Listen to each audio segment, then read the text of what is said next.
Good morning third class. Today our GK chapter 16 which name is great Indian leaders. बच्चों आज हम इस chapter में पढ़ेंगे कि भारत के वो महान नेता जिन्होंने देश के लिए अपने जीवन अपनी जिंदगी को कुर्बान किया। उन्होंने बिना सोचे समझे देश के लिए अपनी जान की बलि दी, अपनी जान की कुर्बानी दी।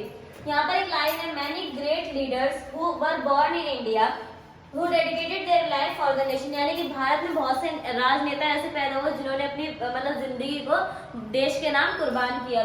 तो यहाँ पर कुछ लीडर्स के नेम है जिनके बारे में हम पढ़ेंगे। लाला लाजपत राय को पंजाब केसरी क्यों बोलते हैं? लाला लाजपत राय को पंजाब केसरी इसलिए बोलते हैं क्योंकि उन्होंने एक तो पंजाब से थे और उन्होंने पंजाब के लोगों को इतना मोटिवेट किया था कि आप चाहो तो भारत के लोगों को किसी भी तरीके से आप चाहो तो आप आजादी के लिए अपनी लड़ाई लड़ सकते हो, इसलिए इन्हें लाला लाजपत राय को पंजाब केसरी कहते थे। फिर है सेकंड, सरदार वल्लभ भाई पटेल को the iron man of India क्यों बोलते हैं? सरदार वल्लभ भाई पटेल को the iron man of India इसलिए बोलते हैं क्योंकि वो अपने विचारों के पक्के थे और उनका मानना था कि अगर भारतीय लोग चाहें तो अंग्रेजों से बहुत ही जल्दी उनका जो पीछा है वो छूट जाएगा। तो यानी कि जो सरदार वल्लभ भाई पटेल थे the iron man of India, उन्हें इसलिए कहा था क्योंकि वो अपने विचारों के पक्के थे। भगत सिंह को शहीद आजम क्यों बोलते हैं? भगत सिंह को शहीद आजम इसलिए बोलते हैं क्योंकि जब इन्होंने देखा था कि जो जलियांवाला बाग का इंसिडेंट हुआ, देन उसके बाद जब उन्होंने अंग्रेजों के सामने अपनी जान की कुर्बानी देने के लिए कहा था, उन्होंने कहा था कि आप मुझे फांसी पे चढ़ा दो, मैं मौत से नहीं डर। तो वहाँ के एक न्यूज़पेपर के रिपोर्टर ने उन्हें ये नाम दिया था कि शहीद आजम, यानी कि बहुत छोटी उम्र में भगत सिंह ने अपनी जान की कुर्बानी किसके लिए दी थी? देश के लिए दी थी।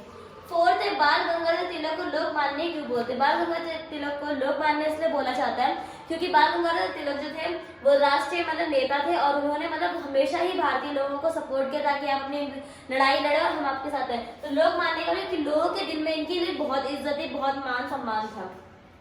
पंडित मदन मोहन मालवीय को महामना क्यों बोलते हैं? पंडित मदन मोहन जो थे वो बहुत ही बड़े राजनेता थे और इन्हें महामान्य इसलिए कहा जाता था क्योंकि जो ये थे इन्होंने अपने ही रजवाड़ों के लोगों को इतना मोटिवेट किया था और ये लोगों के दिल में लोग इनकी बात जो थे बहुत इजीली ही मान लेते थे। फोर्थ है, डॉक्टर बी आर अम्बेडकर को फादर ऑफ इंडियन कॉन्स्टिट्यूशन क्यों कहा जाता है? आपको पता ही है जो बी आर अम्बेडकर थे उन्होंने पूरे कॉन्स्टिट्यूशन को लिखा, समझा। उन्होंने इनका मानना ये था कि भारत में रहने वाले हर नागरिक को एक एक समान अधिकार मिले ताकि कोई भी भारत का नागरिक बिना अधिकारों के वंचित ना रह सके। और भारत के जो डॉक्टर बी आर अम्बेडकर है उन्हें फादर ऑफ इंडियन कॉन्स्टिट्यूशन इसलिए भी कहा जाता है क्योंकि इन्होंने बिना किसी जाति, धर्म और किसी चीज के भी कॉन्स्टिट्यूशन को लिखा था, संविधान को लिखा था। सरोजिनी नायडू को द नाइटिंगेल ऑफ इंडिया क्यों कहते? सरोजिनी नायडू जो थी वो एक बहुत ही अच्छी महिला राष्ट्रीय नेता थी जिन्होंने जो अपनी बोली के लिए, जैसे कोई पर्सन होता है ना कि अपनी बोली से जाना था, तो ये जो थी वो बिल्कुल सीधा बोलती थी और जो सच्चाई होती थी वो देश के सामने रखते, तो इन्हें इनकी बोली के लिए नाइटिंगेल ऑफ इंडिया कहा जाता है। सुभाष चंद्र बोस को नेताजी क्यों बोलते थे? जो महात्मा गांधी थे वो सुभाष चंद्र बोस के बहुत करीब थे और वो इन्हें बहुत मानते थे। उनका मानना था कि सुभाष चंद्र बोस जी का जो हाव भाव है, जो चलने का और जो पहनने का तरीका है वो पूरा नेताजी वाला, तो इन्हें महात्मा गांधी ने नेताजी के नाम से संबोधित किया था। तो यहाँ हमने सिर्फ 8 लीडर्स के बारे में पढ़ा, आप चाहें तो और भी इनके बारे में डिटेल ले सकते हैं कि और इनकी ब्रीफ हिस्ट्री क्या है। आपको इनके बारे में और डिटेल से पढ़ना है, आपका होमवर्क है revise this topic again. Thank you.